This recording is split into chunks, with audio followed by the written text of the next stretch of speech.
Ya tenemos el diagnóstico de migraña, en este caso de migraña sin aura y en este caso de migraña con aura, que tiene todo esto más aura, que puede ser visual, escotomas, lucecitas volando, que puede ser parestesia si le adormece un brazo, que puede ser inclusive dificultad para hablar. Entonces, estos son los criterios según la Sociedad Internacional de Cefaleas. Lo hablemos entonces luego de la cefalea tensional. La cefalea tensional que es frecuente en escolares, miren la duración, es mucho más corta que la migraña, puede durar minutos, puede durar media hora, son cefaleas menos intensas que la migraña, van de leve a moderado, opresivos, no son tan pulsátiles, que no aumenta con ejercicios, que no tiene vómitos, que no tiene sonofobia y que miren la frecuencia, son más de 10 episodios al mes. O sea, más o menos 2 veces por semana o 3 veces por semana. Recuerden que la migraña es 2-3 días cada 2-3 meses. Por lo tanto, si tenemos una cefalea continua, hay que pensar en una cefalea tensional. Entonces, como el curso habla de terapéutica, hablaremos, entonces, teniendo ya idea del diagnóstico, hablaremos de la terapéutica. Si es una cefalea aguda, tenemos que tratar la enfermedad de fondo, eso va a mejorar la cefalea. Si el niño viene con cefalea intensa, febril, hay que decir a la madre, señora, el dolor de cabeza por la fiebre, en 2-3 días su niño tiene que estar mejor, pero siempre dar los signos de alarma. Si no mejora en 2-3 días el dolor de cabeza, debe volver al control porque podría ser una infección tipo meningitis tuberculosa, etc. Tenemos siempre que recordar que los niños también tienen hipertensión arterial. Tenemos que hacer un seguimiento de este niño que vino por dolor de cabeza agudo, siempre, hasta estar seguros que no tiene nada que se pueda hacer crónico.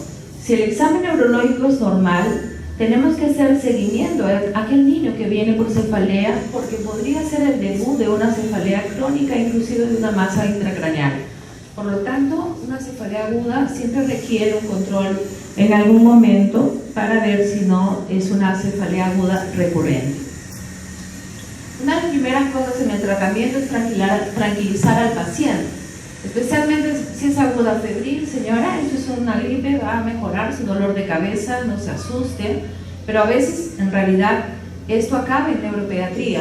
Van niños a neuropediatría con cefalea intensa por un proceso ótico, por ejemplo, cosa que no debe ocurrir porque eso debe ser manejo exclusivamente del pediatra. Tranquilizar a los padres y saber que hay 2 tipos de tratamiento, farmacológico y no farmacológico.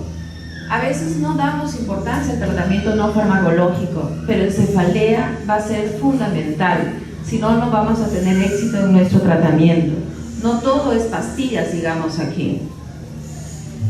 El tratamiento es multidisciplinar, o sea, no solamente el pediatra lo debe ver el neurólogo pediatra. Si es una cefalea compleja que ya no mejora, debe de organizar todo el manejo. Debemos trabajar con psiquiatría, con psicología, y acá viene la parte importante del tratamiento no farmacológico, e inclusive de un rehabilitador, cosa que aquí en el instituto debemos de preocuparnos por mejorar nuestro servicio de rehabilitación para este tipo de problemas de cefaleas. ¿Cuántas veces mandamos a un niño con cefalea a terapia cognitivo-conductual, por ejemplo? Nunca, porque hemos dejado un poco de lado lo que es el manejo no farmacológico, que se está dando mucho énfasis en estos últimos tiempos. Cuando hablamos entonces de tratamiento no farmacológico, una de las principales cosas es mejorar el estilo de vida, y esto estamos hablando de adolescentes, de aquellos adolescentes que se comen una hamburguesa de salchichas rojas que tiene unas sustancias que precipitan migraña y que él no sabe o no le hemos educado. Aquellos niños que no duermen, que se quedan hasta tarde jugando en el internet, tienen que mejorar todo el estilo de vida para poder mejorar su dolor de cabeza. Tenemos que evitar estos factores desencadenantes, problemas psicológicos. Los adolescentes son muy sensibles a las discusiones conyugales, no lo dicen, pero son muy sensibles, y eso es algo que debemos mejorar en el manejo de estos pacientes. Dijimos los alimentos y algunos olores o sustancias. Estas son las medidas generales que debemos recalcar. La dieta, una dieta sana, libre de colorantes, sin mucha comida chatarra, Horas de sueño, debe dormir bien el paciente con migraña, por ejemplo, si no duerme bien, cefalea al día siguiente. El estrés, tengo pacientes que la madre lo trae angustiada por cefalea y cuando la madre sale en un momento, el niño me dice en el oído, mi mamá me da dolor de cabeza. Es muy exigente. Entonces hay que tener cuidado con el estrés, con los ejercicios. El paciente con dolor de cabeza tiene que estar en reposo, inclusive se le indica que cierre totalmente las ventanas y quede en oscuro. El tratamiento debe ser precoz, porque una vez que se instaló la migraña y ya está en el ataque instalado, las posibilidades de respuesta es mucho menos. Idealmente debemos empezar con paracetamol. El paracetamol es bueno ante cualquier cefalea, pero tenemos que tener cuidado porque si utilizamos paracetamol frecuentemente tiene un efecto de rebote que va a hacer que esta cefalea aguda se vuelva crónica. Entonces es mejor enseñar a la madre que debe utilizar paracetamol solo en casos muy especiales como febriles, por ejemplo, y que el ibuprofeno es el tratamiento de elección para aquellas cefaleas agudas que recurren. El ibuprofeno de elección en la terapia de migraña infantil, por ejemplo. Y algunos niños con migraña que son muy vomitadores y que vienen a la emergencia, podría utilizarse metoclopramida, que se utiliza. Si la cefalea persiste, ya se hace crónica, esta cefalea, nosotros tenemos aquí los sumatriptanes, que es para migraña en sí, pero que no se utiliza en niños menores de 12 años, no hay experiencia, por eso nosotros no tenemos otro manejo que los ibuprofenos en migraña hasta antes de los 12 años. Pero si es un niño mayor, ya nosotros podemos utilizar los sumatriptanes, inclusive la ergotamina, podemos utilizar en niños con migraña. A veces los pacientes tienen que hospitalizarse porque el ataque de migraña es muy intenso, por ejemplo. Entonces podemos usar metamizol, aquí creo que utilizan ketorolaco, está bien. Hay una cefalea en racimo, por ejemplo, que se da más en adultos, pero también se da en niños, cefaleas que son dolores oculares muy intensos, frecuentes, con lagrimeo. Aquí, por ejemplo, ya está el tratamiento de oxigenoterapia, o sea, ponemos oxígeno al paciente con una mascarilla por 15 minutos y mejora espectacularmente. También cuando es el estado migrañoso, aquel niño que no mejora, ya le dimos ibuprofeno, metamizol, ketorolaco, podemos utilizar corticoides en el tratamiento hospitalario. Si el paciente sigue con dolor de cabeza, está haciendo muchas crisis al mes, no responde al tratamiento, son discapacitantes, no va al colegio, está de mal humor, no quiere hacer nada el niño, podemos usar tratamiento profiláctico. Y el tratamiento profiláctico que podemos utilizar es el propanolol, que en realidad no lo usamos mucho, hay riesgo de asma, etc.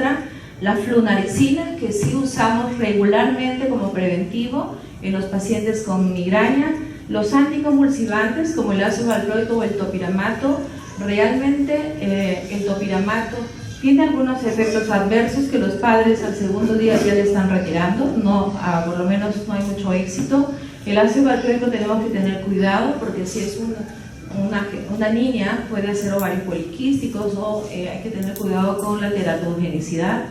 Y los antiinflamatorios que también pueden usarse en aquellas relacionadas a síndrome menstrual. Cuando nosotros vamos a hospitalizar a un niño con migraña, con cefalea, cuando esté en estatus migrañoso, cuando encontremos una hemiparesia, por ejemplo, cuando sospechemos una infección del sistema nervioso central, una meningitis tuberculosa, por ejemplo, cuando haya signos de hipertensión intracraneal, papiledema, cuando la cefalea sea muy intensa o los vómitos sean muy persistentes. ¿Cuándo vamos a derivar a neuropediatría? No aquellas cefaleas que nos llegan a la consulta. Realmente es lastimoso que nos llegue a la consulta pacientes con cefaleas agudas febriles banales, cuando muchos niños con epilepsias refractarias, por ejemplo, se quedan sin consulta. Entonces tenemos que hacer un buen triaje y el pediatra aquí es fundamental. Solamente deben ir a neuropediatría aquellos cefaleas cuya etiología no es clara. Probablemente el pediatra le hizo estudios de neuroimagen y no salió nada. Nos puede enviar aquella cefalea crónica que es constantemente persistente, aquella que tiene síntomas de hipertensión intracraneal, que no responde al tratamiento, inclusive las cefaleas tensionales podrían ir a neuropediatría, pero que no responden al tratamiento. Pero recuerden que el tratamiento aquí es mejorar los estilos de vida, cosa que nosotros casi no hacemos. Aquella cefalea que tiene síncope, dijimos, ese es un síntoma de alerta. Aquella que va perdiendo la agudeza visual, porque puede ser un tumor, un craneofaringioma, por ejemplo, aquel niño que tiene hemiparesia, clonus, Babinski. Bien, entonces, frente a cefalea tensional, ¿cuál es el tratamiento? Tranquilizar a los padres, lo primero, porque ellos están más nerviosos que los niños. Si tiene ansiedad el niño, podemos utilizar clonazepam. Si la madre notamos síntomas de ansiedad, si tiene depresión, y esto ya es el manejo conjunto con psiquiatría, podemos utilizar antidepresivos. Y efectivamente muchos niños con cefalea persistente, con evaluación psicológica y apoyo psicológico, acaban con el psiquiatra y mejoran con los antidepresivos. Entonces, para terminar, este es el tratamiento no farmacológico al que quiero dar yo en esta charla más atención, que es el que descuidamos a veces frente a un paciente con cefalea. Apoyo de psicología para la adherencia al tratamiento, ya sea que tiene que tomar, por ejemplo, su preventivo diario, tiene que tener alertas, recordatorios de adherencia al tratamiento, y acá estamos hablando también adherencia a mejorar estilos de vida, a comer bien, a disminuir el estrés, a dormir bien. Se pueden poner letreros de recordatorios, pizarras, afiches en su cuarto, duerme tus horas, para recordar al niño y hacer que cambie estilos de vida. Y la intervención psicológica con técnicas de relajación y con terapia cognitivo-conductual, que está muy de moda ahora. La terapia cognitivo-conductual, cuya técnica debemos de cada vez perfeccionarla más, dependiendo a quienes irían. Aquel niño que no tolera el tratamiento, por ejemplo, se le da valproato como preventivo y sigue con dolores de cabeza. Aquel niño que hace efectos secundarios, como con el topiramato. Aquel paciente que se embarazó, que tiene mucho estrés y que tiene factores psicológicos.